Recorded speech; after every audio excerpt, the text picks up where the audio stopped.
Tokkoffaa beeku annumaani. Yesuus amusii qabamee akka hin bulii beeku. Rigaa sammuu keessa. Tarii yoo fakkeenyaaf amma gondoora haaraa dubbichane guyyaa arbii amusii jedhu dhaguu dandeettan. Eessaa fidanii sanii isaanumaaf dhiinyaa biyyaansi Amaareffarraayyuu hin jiru maqaa guyyaa hin dha'u. Gara yaada kana wal xaraarsisaatti haadhuun. Yesuus guyyaa sadiif halkan sadi jedheera. Yohaannis ammoo bariyyaan sun sanbata waan ta'eef adda fannifamee bariyyaan sanbata waan ta'eef jedheera. So guyyaan kuni walitti dhufuu qaba. Tokkoffaa sanbata waan matsaafa ta'ee fi sanbati qidaamee qofaa mutu. Akka matsaafa qulqulluutti sanbata gosa hedduu jira. Fakkeenyaaf sanbata torbaanii jira. Isa seera ba'uu boqonnaa 20:8 irratti argitanu sanbata torbaaniiti. Sanbata lafaa jira, sanbata waggaa jira. Sanbata inni jedhee sanbata kun kam jedhamee ilaaluun barbaachisa. Tokko. Ammani madubse kalaandarii matsaafa qulqulluu sin taa'imu kalaandarii Israa'elootaa matsaafa qulqulluu sin taa'imu. Guyyaan tokko guyyaa jedhamiisaaf amma gara keenyatti guyyaa addaa kuni ganama addaatiin jalqabee halkan dabalatee jedhatti bareetu guyyaa dhibii jalqaba. Akka matsaafa qulqulluutti akka Israa'eliitti akkasii muti. Guyyaa addaa kuni kalee halkan galgala kaleera jalqabee halkan guutuu qabatee galgala dhabin seerii dhumata guyyaan tokko. Isa hubatiisaa fi seera uumamaa boqonnaa tokko lakkoofsa 8 dhaqame. Waaqi gubbaa gomboo bitti gubbaa jedhe. Dhiite bariitellee kun guyyaa lammeessoo. Hin dhiiti hin bariiti guyyaa tokko. Dhiyaan jalqabdee bariira dhumatti. Isin yaada balu lakkoofsa 13. Latti dhiite bariitellee kun guyyaa sadeessoo. Hin dhiiti hin bariiti guyyaa tokko. Isinii dabala. 19. Latti dhiite bariitellee kun guyyaa arfeessooti. Hin dhiiti hin bariiti guyyaa. Bakka akka lakkoofsa kennaa kanaa muti jechuudha. 23 dubbisa. Latti dhiite bariite kun guyyaa shaneessooti jedhaatti dhufa jechuudha. Amma walii galee kanarratti. Faasikaa Israa'eloota akkam kabajan. Faasikaaf du'a akka kanaa wanni kun dhufee walirra bu'eera. Biyyaansi guyyaan du'aatiif guyyaan faasikaa walirra bu'e. Kaati isaa immoo guyyaa sadiin duuba ka'a malee du'aa fi faasikaa walirra bu'eera. Rakkoon qabullee.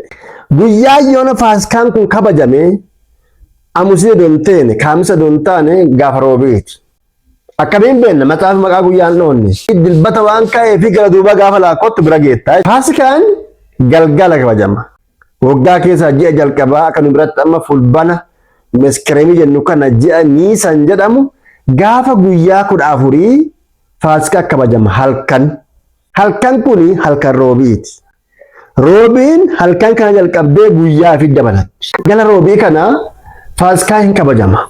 Nyaata irratti nyaatanii achiin duuba qixxaa tokkocha irraa caccasanii bixee takkattii irraa caccasanii akka nyaatanii foo isaa tokkocha nama hundaaf akka ta'in beektan. Irbaata saniin duuba immoo muduunuu fuudhee Luqaas boqonnaa 22 lakkoofsa 20 kuni dhiiga kiyya kakuu haaraa kakuu lama jiraan beektanii kakuun jalqabaa dhiiga hoolee dhiiga horiitiin dhaabbattee kakuun lammaffaan immoo dhiiga ilma waaqaa qaalii widdii ta'e kanaan dhaabbatte jechuudha. Galgala sayyoon galgala faasikaa kabajan kana wanni baay'een achitti dabarfamee kennamiisaaf inni qophii barattoota homaa hin beekne. Gaafa Yihuudaan waa Yihuudaa waliin dubbatan beektanii ana ta'uu isaan wal shakkanii wanni kun yooma akka ta'etu hin beekan.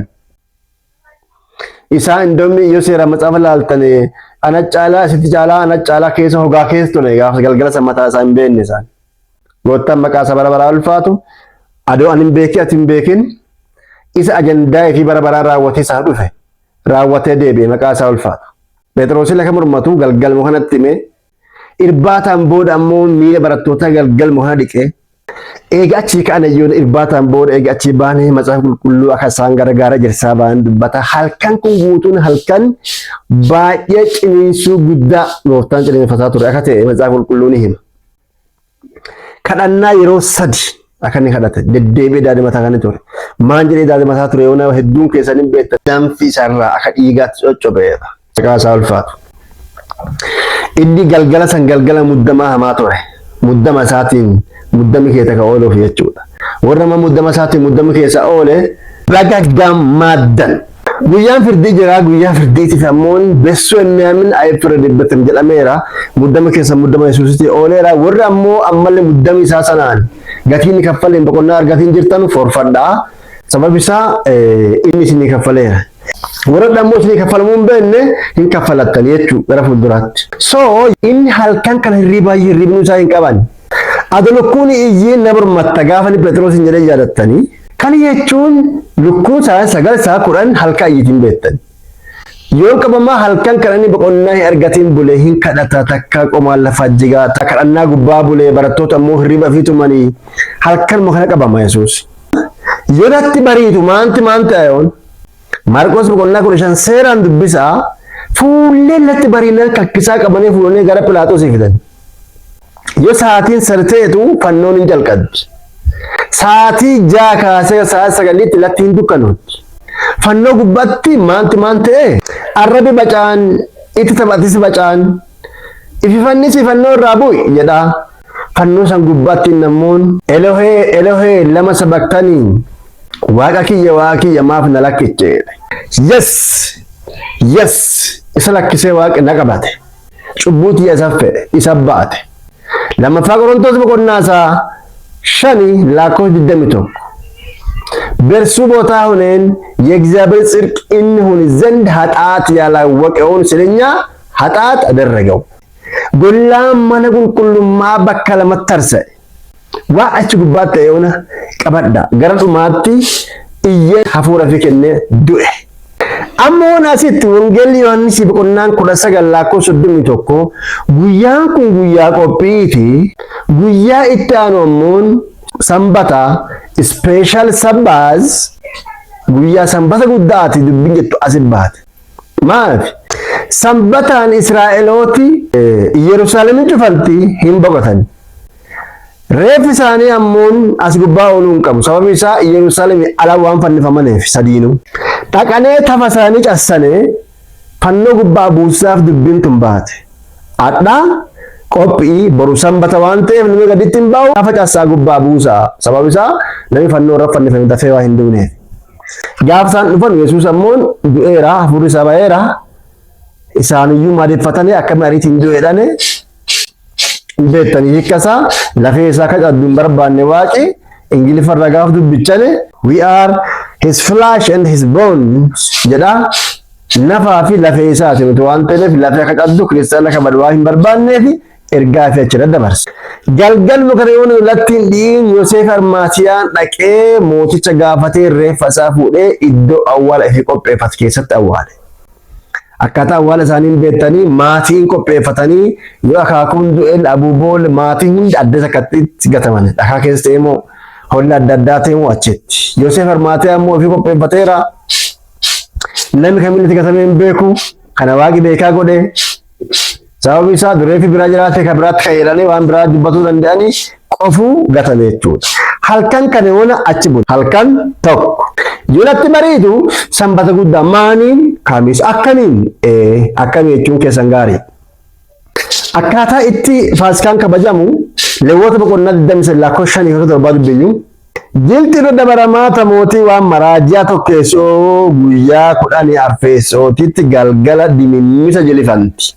Galgala faasikaan galgala yaadannoon galgala warri gaafa goota saa sagalee guyyaa nyaatamu saa sagalee jechuun beeksisi malee irbaataa mootii anyway rakkoon qabu saati rakkoon qabu so galgala jilifanti jilti irra dabaramaata mootii waan maraa tadaabboo ukoo hin qannee guyyaa 15 jalqabdi galgala kana yaadatteen duuba guyyaa 7 ka turu daabboo ukoo hin qanne yookiin daabboo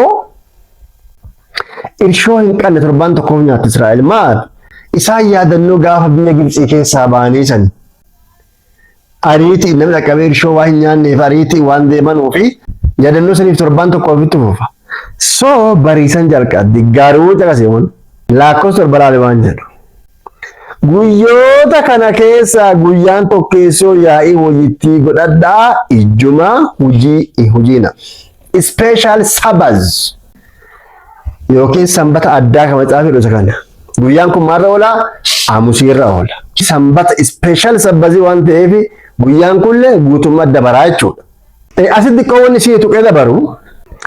Maarqos maan jedheeraa fannifamuu wal qabatee diqqoowwan kana isin ibsa sa'aatii sadiitti fannifameedha. Yohaannis ammoo sa'aatii ja'aatti gara Phiilaaxoos geessan jedha. Indee wani kun wal'aa jedhama hedduun akkami sa'aatii sadiitti fannifamee sa'aatii ja'aatti ammoo fannoo irraa bu'ee gara Phiilaaxoos dhaqeera nama hedduun. Ayidellem Yohaannis Israa'el keessa ta'ee hin barreessine Maarqosin beektanii ammoo naannoo 65 kana barreeffame Wangeela Maarqosiiti Phexros waliini. Gaasa Israa'el jirti aaduma Israa'elitiin lakkoofsuma warraatiin barreesse Maarqosi. Yohaannis ammoo 90 aga 100 keessatti barreesse aadaa adda addaa afaan adda addaa ardii adda addaa keessatti barreeffame waan ta'eef inni akka Awurooppaatti barreesse waan jedhu yoo qabanne bira dabarre gaarii ta'a. Gaafa inni barreessu Yerusaalemiin hin jirtu diiganteetti waggaa 70 diigantee badde waan ta'eef Efesoon jiraatee barreesse akkaataa lakkoofsa Awurooppaatiin barreesse. Soo sa'aatii jaatti gara Phiilaaxoos geessan jechuun sa'aatii 12 jechuun halkan keessa. Tarii namooti tokko amma namooti isin jimmee isinti mormuu barbaadu jira amantaa adda addaa keessa illee waan kana gaaffii godhanii gaafuu miidiyaa irra dhageenya. Isaaniif ammoo Wangeela Yohaannis boqonnaa 18 fi lakkoofsa 28 dubbisaa isaan geetti. Barii halkanii Yesuus mana Qayyaafaati gara galma bulchaa biyyaa geessanii halkan jechuudha sa'aatii 6 kan jedhe 12 jechuun akka lakkoofsa Awurooppaatti ingiliin beenna. Isaallee asitti dhimma sa'aatiin meeqa fannifamee asumatti haasirreessinu bakka sa'a 3 fannifamee dhumate sa'aatii 6 mormii kan jiraanne isa jedhuu fi qabxeen gafa diinadha keessa tokko ishii